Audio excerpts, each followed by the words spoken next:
Live from the mist-enshrouded mountaintop fortress that is X and Y Communications headquarters, you're listening to the world-famous Mountaintop Podcast.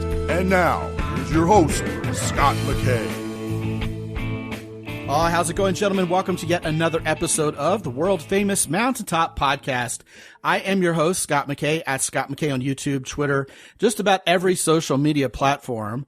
You can also find us at www.mountaintoppodcast.com on the web. Hope you'll visit the website if you haven't yet. Also, the thriving Facebook group is the Mountaintop Summit on Facebook. Hope you guys will join us there too, and I trust you will. With me today is a new friend of mine. Her name is Mary Beth Robinson. She's from Colorado Springs, Colorado, which is certainly a beautiful part of the world. And she is the head honcho at a place called Superpower Incorporated.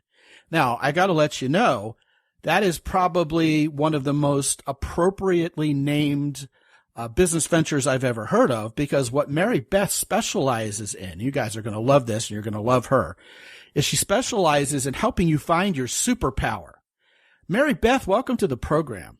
Hey, Scott, it's great to be here. Thanks. Yeah, I'm glad to have you here. And it's interesting to me that kind of in your media materials, you've mostly aimed your practice towards women, yet we as guys are the ones who are typically, at least, very obsessed with superpowers.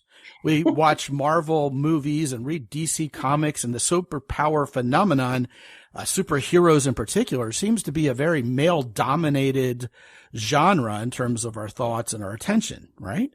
Yes. But, interestingly enough, I probably have more male clients than I do female clients. Ah, the female clients just take more getting after to get them to come to you. Is that the deal? Here's what I think. After having done this for so many years, that as you and I have talked about just previously, men are so used to being acknowledged for what they accomplish, and rarely are they acknowledged for who they are. And as women with other women, we acknowledge each other a lot. But I don't think men are acknowledged nearly as much as they should be for simply who they are. And when we're talking about superpowers, our superpower is really who we are at our deepest core. And so if men are never acknowledged for that, then they think their only value is in accomplishing. Yeah, as you talk, I'm not even 100% sure in the notion that we know what that even means. I mean, we as guys will go to dinner parties, and what's the first question we ask each other? What do you do? Well, what do you do? I'm the regional manager for XYZ Incorporated. And that's the natural question we ask each other. I'm not sure what the alternative question that would allow us to be more heartfelt or holistic or more open, or however you want to call it, would even be. What are we talking about here? What's the alternative? I think it would be in the answer. What do you do? And let's say you're somebody who, Scott, if you don't mind, let's take somebody like you, and I could go ahead and talk about your superpower. And you don't know me. I don't know you. So you're intuiting everything you're about to say. Right. And for the benefit of the listeners, we did this on purpose. I usually have, a whole lot of data dump with my guests before we get started, get to know each other. We withheld some of that on purpose, just because you really wanted to flex this, that you're an intuitive person and you know how to do this. So I can't wait. I was born to hear this. I'm ready. Okay, good. So really quickly, a superpower is something that we are naturally great at. It's something we do all the time. We don't even notice it. It's just part of us. An innate talent. Exactly. And it's not usually something like, oh my gosh, you're a great basketball player, or you're fabulous at the violin, or you're a great artist. A superpower is so not only something we do naturally, but it is something that we love to do. We're always kind of subconsciously trying to do it. And it's also something that has a positive effect on ourselves and others. So that's what a superpower is, a human superpower. So, and if you look at like amazing accomplished people, their superpower is never like, I am so great at technology that I invented this thing. That's not a superpower. Like, that's an accomplishment. That's an accomplishment. Exactly. A superpower is what we bring to our whole world, like everything that we do. So, for instance, there is a world famous person, and I'm using a generic pronoun, so you don't know who it is, but their superpower is I dig for the truth and I share it with as many people as I can. That's it. And so that's a superpower, not whether you're a CEO or a celebrity or an entertainer or an inventor or whatever. That's the purpose of this person's life, and that's what they do incredibly well. So Scott, we'll move on to your superpower now that we've kind of covered what superpowers are. Yeah, we're going to get to the important part, me. Right, exactly. Right. We're going to get to you. Right. Every listener just collectively rolled their eyes. Like, but I want it to be about me, every listener's saying. You know what? It's so fun because I do get to, in my everyday life, I get to see people as who they are. And it's so much fun. And people really appreciate being seen. So that being said, okay, here's what I get about you, Scott, that probably when you were young, one of the things that you would say is, yeah, but why? Like, I get we're supposed to do this, but why? Yeah, on a Myers-Briggs, that would be a very strong N. Okay. Oh, okay. What is an N? Well, when you take the 4 dimensions of a Myers-Briggs, the second one is either an S or an N, which is sensing versus intuiting, which in a typical Jungian fashion means absolutely nothing till you describe what the heck it means in context. The sensing person would do things by the book. We've always done it this way. Here are the rules. We follow them. Very left-brained. Whereas the intuitive, the N, would want to say, we've never done it this way before, and that's really exciting. I want to innovate. I want to find a new way to do this. Being creative in terms of process as well as how you live your life in general is exciting, not frustrating. Exactly. And that is who you are. Like, always questioning, but why? Why do we do this just because everyone else has done it? And if so, does that really serve us? Does that really give us any value? And there are things that you think, yes, these have value. And as we age, there are some things that we see differently, but you are always asking, but why? And so you automatically are interested in different ways of doing things, different points of view, and kind of picking like, wow, this really works. This really works. And I'm going to go in that way. So that's you, no matter what. And you take that questioning into everything you do, relationships, how to live your life, what you talk about. I mean, your podcast is a great example because you do look at many points of view and you do ask, well, maybe would this be a better way? Well, I was hoping for devastatingly sexy, handsome, and charming, but I'll take that. That's probably a little more accurate anyway. What you're talking about is very true. I am one of those people who wonders how people can be such sheep. How can you not think about this? A book that I read recently was Malcolm Gladwell's book, Talking to Strangers, which I think should be required reading for everybody in the West. And he talks about defaulting towards truth, which means if I want something to be true, I'll believe it. And then it'll take an amount of evidence that is unbelievably powerfully compelling to get past the inevitable cognitive dissonance that comes from me wanting to cling to my truth so much. And he talks about the Bernie Madoff Ponzi scheme debacle from about 20 years ago, where everybody just basically trusted this guy knew what he was doing and he meant well because he was a nice guy and he had a whole lot of experience. Yes. And one guy stood up and said, wait a minute, this doesn't smell right. And people tried to block him. He got death threats, et cetera, et cetera. Yeah. And 20 years later with Sam Bankman-Fried, history repeats itself in the crypto market. Yeah. And I'm just left thinking, well, all the signs were there. I mean, politics nowadays, you see people trying to defend Biden. He doesn't have cognitive decline. And, Donald Trump is a born again Christian Bible thumper. He's not this terrible guy. And you look at both of these situations and both of these groups of people who are treating politics like it's religion, which it is for many people.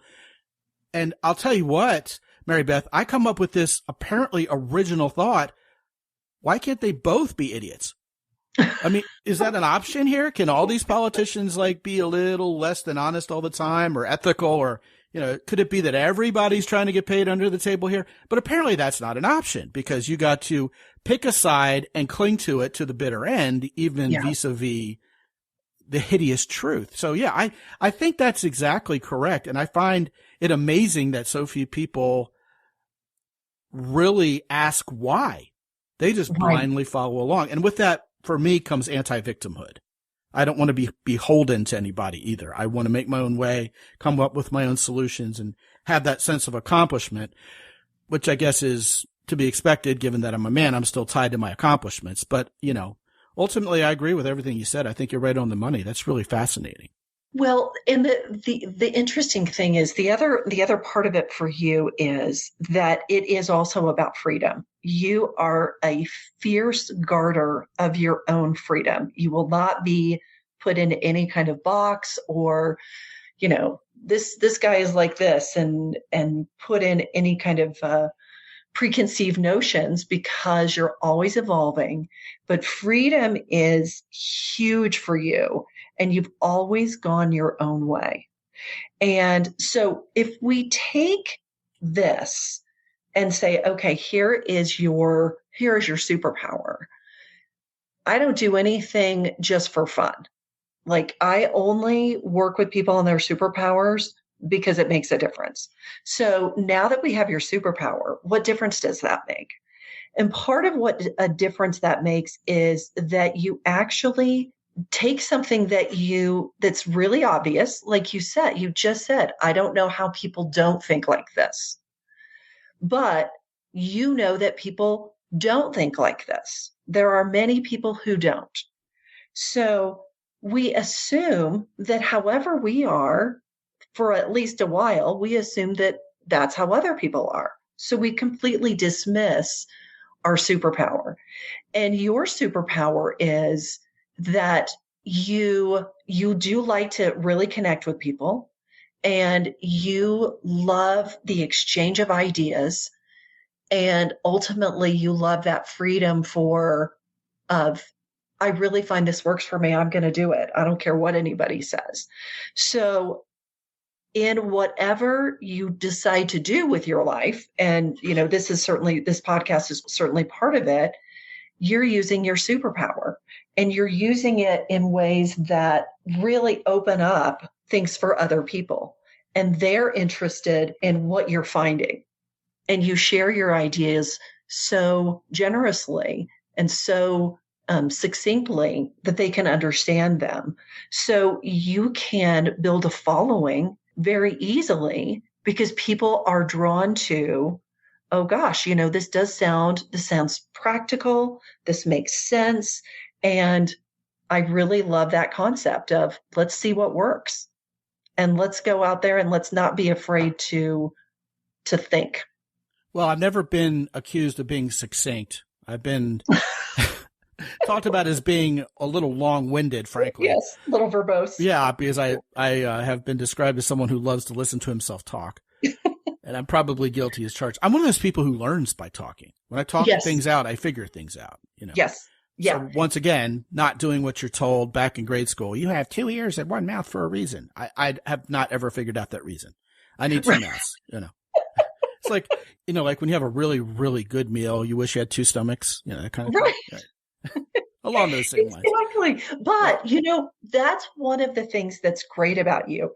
And so conversation that is really about, hey, I'm learning this. And that is about looking within, and here's what I'm seeing. Here's what I'm learning. Not everybody can have those conversations, but to me, those conversations are they are huge leaps forward. Whenever we have a good conversation, it does something so powerful with our understanding. I think it's one of the best tools that we've got. Yeah, I'm also a curious person. Mm-hmm. So I treat every conversation with someone else as the opportunity to learn, to gauge their understanding better, to broaden my own horizon. And I think that's probably why I've loved to travel and love to talk to people. As a young man, I'm brash, I'm arrogant. I think I know everything because I'm smart. And I did a lot more trying to impress other people than sitting back and letting them teach me. But with grizzled age and maturity, and dare I say wisdom, I've learned that it's a whole lot of fun to gain knowledge from other people. And I'll tell you where that hit me like a lightning bolt, and I've talked about this with the guys on the show before, is in working with Navy SEALs. Because the Navy SEAL guys are the baddest ass guys you can think of. Yeah. And they listen. And I finally asked one of these guys, why are you guys so amazingly coachable? Because I'm no Navy SEAL. And the magic answer was, well, we don't need you to be a Navy SEAL. I came here to get everything you've got that I don't have yet, and I'm going to take it all and leave with it. Exactly. And be more empowered. I'm like, oh, that is so good. Right. That is amazing. It is so good because for some people, conversations are about domination. Mm-hmm. And when we step out of that paradigm, it is so helpful, just like a Navy SEAL who's going to say, what can I discover that's going to make me better at who I am and what I do. Help me win this battle with knowledge and information, not just absolutely. With physical strength. Yeah. Right. Because it's also, there are so many ways we can grow and so many ways we haven't even thought of yet. And one of the things that I find in my work is that I say a couple of things and then I let that sit and I let people just experience like, wow, it's like you just gave me permission to be me. So like for you, you have such a drive for freedom.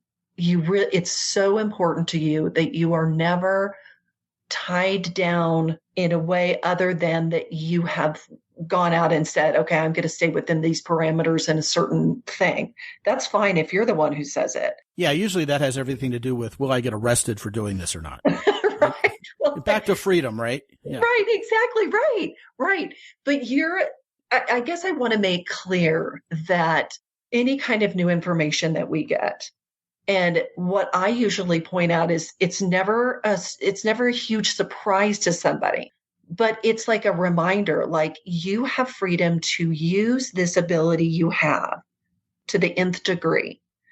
And most of the time it's counter to how we think we have to succeed. Like, you're an entrepreneur, Scott, you should do things this way. And I have a feeling that you didn't do that as you were creating what you have. Is yours was more, I'm going to take things under advisement, but at the end of the day, I'm going to do it like I do it. Sometimes to my peril. Yeah, but well, you know what? We all have to learn lessons. For sure. But they're your lessons to learn. And once you learn them, you get it. So there's nothing wrong with figuring things out yourself. But that enables you to do so many things. It enables you to speak to a variety of people. It enables you to always have fresh things going on. And when we've learned something about ourselves, especially our superpower, which is kind of like, and I hate to say this word because people have such a fixation on that this is a bad word, but it's your shortcut. Like, why go 3 miles around when you can take 10 steps and be at that same place? It's our shortcut. It's when we're using our superpower, literally life is easier because we were born with not only that purpose, that superpower, but with all the tools we need to have it work really well. So if we're not doing that, that would be like a Navy SEAL going into battle with, let's say one eye covered up. He would want that eye, that ability to have both eyes. I guess that's why Dan Crenshaw's in Congress now. You know what? I am does Dan Crenshaw not have an eye? Yeah, Dan Crenshaw is the guy who represents part of Houston, who's an ex-Navy or retired Navy SEAL. Excuse me. There's no such thing as an ex-Navy SEAL, right? He's a retired Navy SEAL and has an eye patch. Okay, got somewhat it. famously in Congress. Yeah, exactly. So when we know ourselves more and more in many, many ways, including superpowers, we're more functional. We have access to to our genius, to creativity, resourcefulness, everything, and joy. Well, I don't take any umbrage at you calling a superpower a shortcut, because that's what it's supposed to do for you, isn't it? Something that is a superpower is supposed to be super powerful, and it certainly wouldn't make anything more complicated or more arduous a task. It's supposed to make things easier because, after all, it's what I'm naturally talented and good at.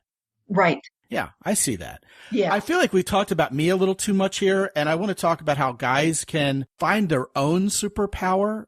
And I specifically want to talk about what you, as a female human being, Mary Beth, would see as men's superpowers when it comes to relating to women. What would those include? Everyone, and this is so maddening, I know, but everyone has their own unique superpower. And it's interesting. I have a good friend of mine who's like certainly known on the national scale, who's an attorney. And he's completely arrogant. And I have had the conversation with him. I said, you are arrogant and everyone knows it. But that's your superpower. And it is his superpower.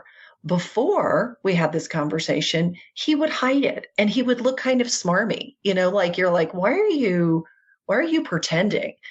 Now he owns it and he's like just this unstoppable attorney. And I'm not saying that men are arrogant. This is, everybody's got their own superpower, but his superpower is arrogance. Like he knows he's super confident in himself. And so with women, let's see, that is a good question. I would say, okay, as a general rule, when you know what your superpower is, and you're aligned with that, you're allowing yourself to express that, then you have your own charisma. Now, it's not going to look like, not everybody's going to look like Tony Robbins or Marlon Brando or your arrogant attorney friend. Right. Or exactly. But when we are using our superpower, we are more sexy because enthusiasm in life and engagement is sexy, regardless of what you look like. It's like a magnet to other people. So a superpower, by definition, is going to be magnetic, at least to some. Absolutely. When you see somebody on stage, let's say a dancer who is dancing, and you're like, oh my gosh, that is so beautiful. Or if you see I see it all the time in musicians, guitarists, and they're just taken away by the music they're creating. What's more sexy than that? That's sexy.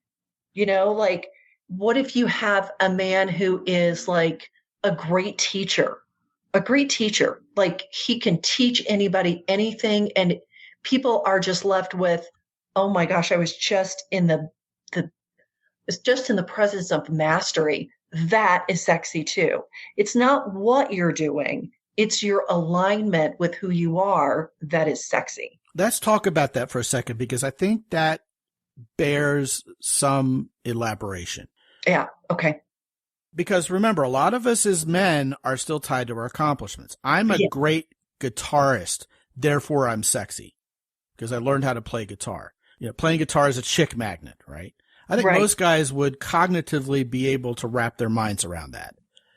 But what a woman probably is actually feeling is this guy expresses himself so powerfully through music that I find it sexy. Absolutely. In other words, the musical ability, the knowing where to put my fingers on the fretboard and what strings to pluck with the other hand is a mechanical representation of that superpower that makes him sexy. It isn't the superpower in and of itself. It's not.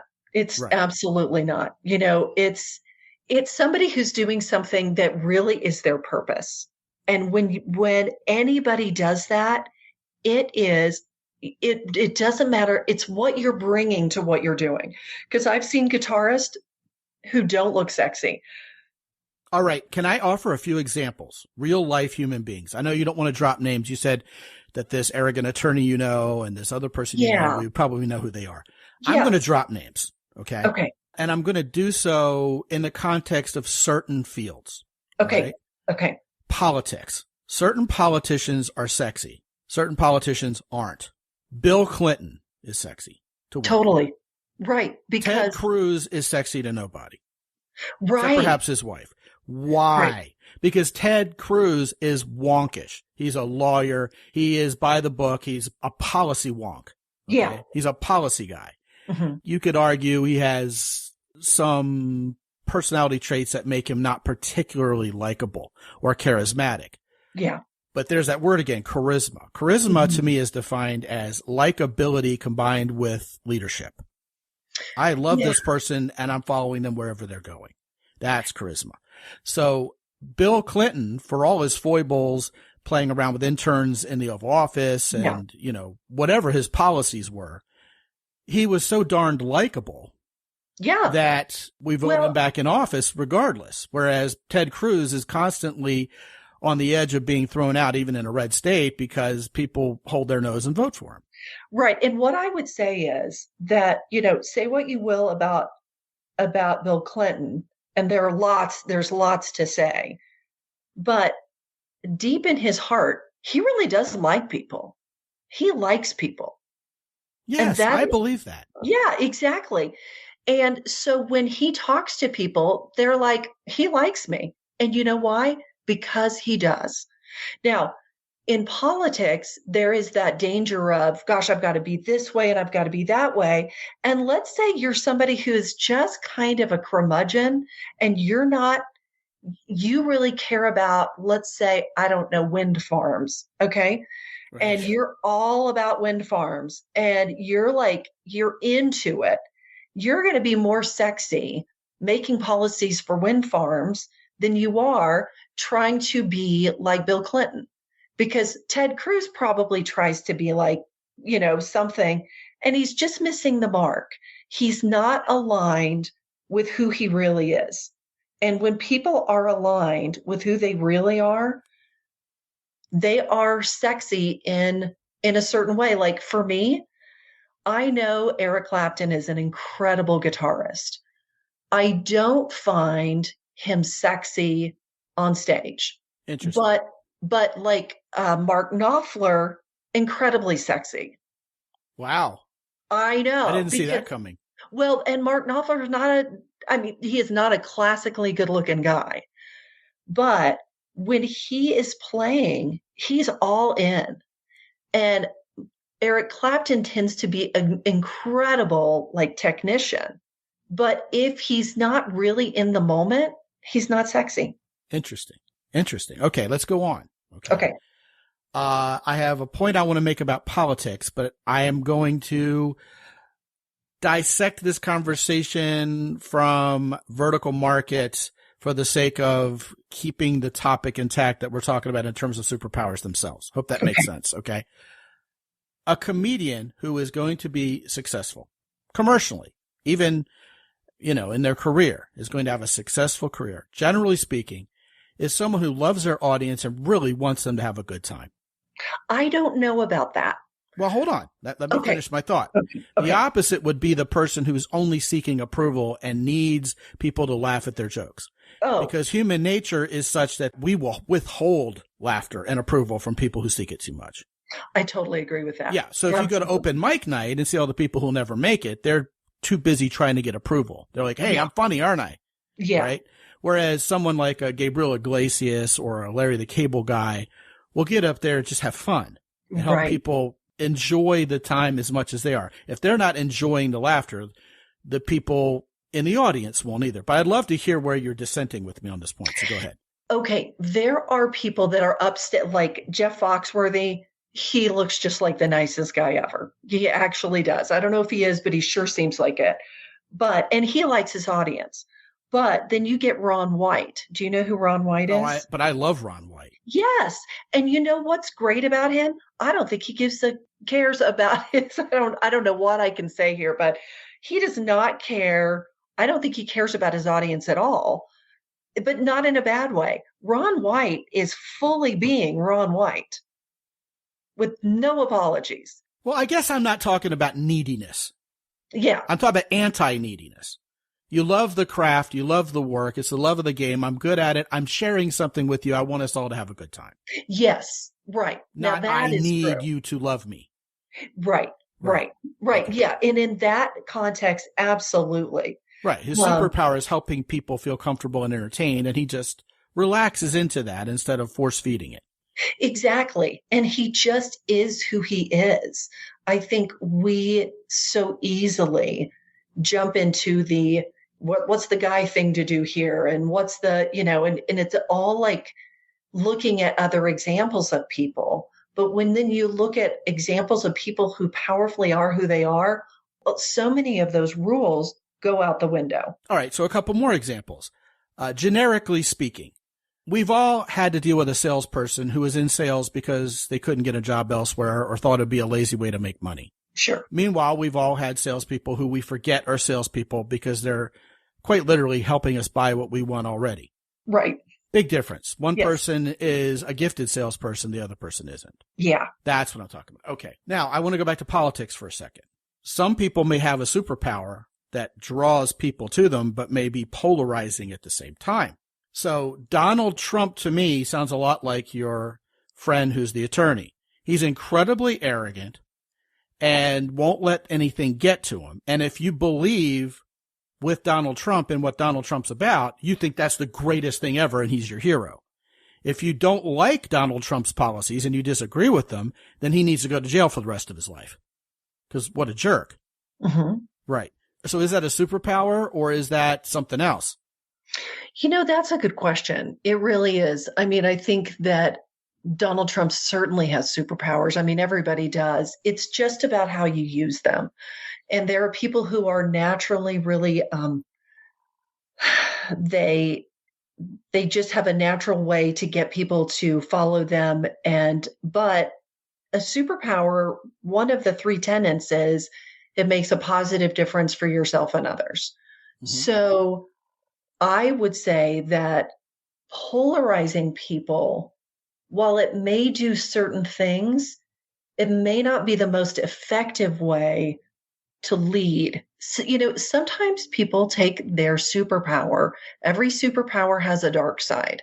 Yes. Let's say you're really charismatic, but you use it all to make yourself feel better or something like that. It's all for you run away with everybody's money.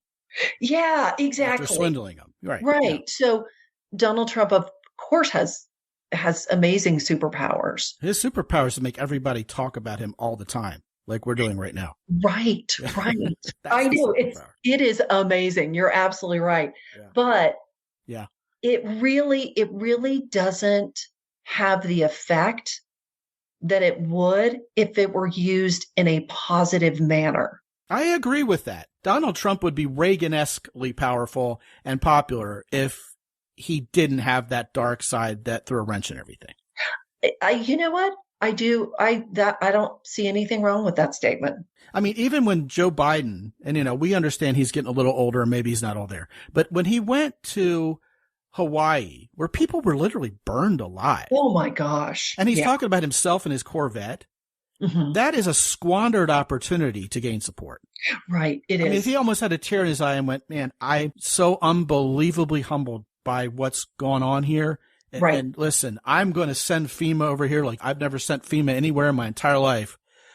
The likes of which you've never seen before, is what Donald Trump said. And he said it's a moral imperative. And I can't even begin to imagine what you all have suffered in a paradise like this. Yeah. We're going to get on it right now. All of a sudden, his approval would have gone up 10 points. I know. And that's but they just won't do it because they're so arrogant. Right. And that would have taken literally 30 seconds to say, listen, I'm not going to talk very long because we got work to do. Yes, yes, yes. I'm going to be over here giving people water or whatever it is. But yeah, your superpower, you really, if you don't use it, it will use you. Wow. That's a mic drop right there. Yeah, this has been a great conversation. Unfortunately, we're running out of time. I'd love to have you back and really focus on how men can decode their own superpower. Yeah. Especially when it comes to women. I think that if we like women, that's a superpower. Yeah. And I would say, I don't know if you're going to count this as an accomplishment. I mean, nobody likes the other gender anymore. The other one is humor. If you know how to be ironically funny, it's like you get women eating out of your hand. But that's just my final little mini mic drop on top of the mic drop, the meta level mic drop. See, you're laughing already. Mary Beth Robinson is her name. She's from Superpower Incorporated in Colorado Springs, Colorado. And when you go to mountaintoppodcast.com/Mary Beth, you will be teleported to her site. And she told me that she offers you a free 1 to 2 paragraph kind of assessment of sorts of your own superpower. You got to take her up on that. That just sounds like a whole lot of fun. And that's when you go to mountaintoppodcast.com/Mary Beth, MaryBeth. Mary Beth, what an incredibly fun podcast. I'm so glad to meet you. It's been a great experience. Thanks. Yes, you're quite welcome. And indeed, we hope you'll come back soon. I'd love to. And gentlemen, when you go to mountaintoppodcast.com, please be sure to check out the master classes. You can find a shortcut. There's a word that came up in this particular show to all those master classes when you go to mountaintoppodcast.com/masterclass. Also, get on my calendar to talk to me for free for 25 minutes about what's on your mind. You're going to find that although I love freedom and everything Mary Beth said, I'm exactly who you think I'm going to be. You probably know a little bit more about me after Mary Beth spilled the beans. But regardless, when you get on the phone with me, you're going to find I am the same guy who puts his pants legs on one at a time. We can talk about where you are with women, where you'd like to be, and if we want to put a plan in place to make that happen with a coaching program or me guiding you to the right program that you can download. Regardless, we'll get that done for you on that call. All that and more is there for you at mountaintoppodcast.com. Visit our sponsors, Origin in Maine, Heroes Soap Company, and the Keyport while you're there also, and use the coupon code MOUNTAIN10 for an extra 10% off when you get yourself anything from any of our 3 sponsors. All that and more is there for you at mountaintoppodcast.com. And until I talk to you again real soon, this is Scott McKay from X&Y Communications in San Antonio, Texas. Be good out there.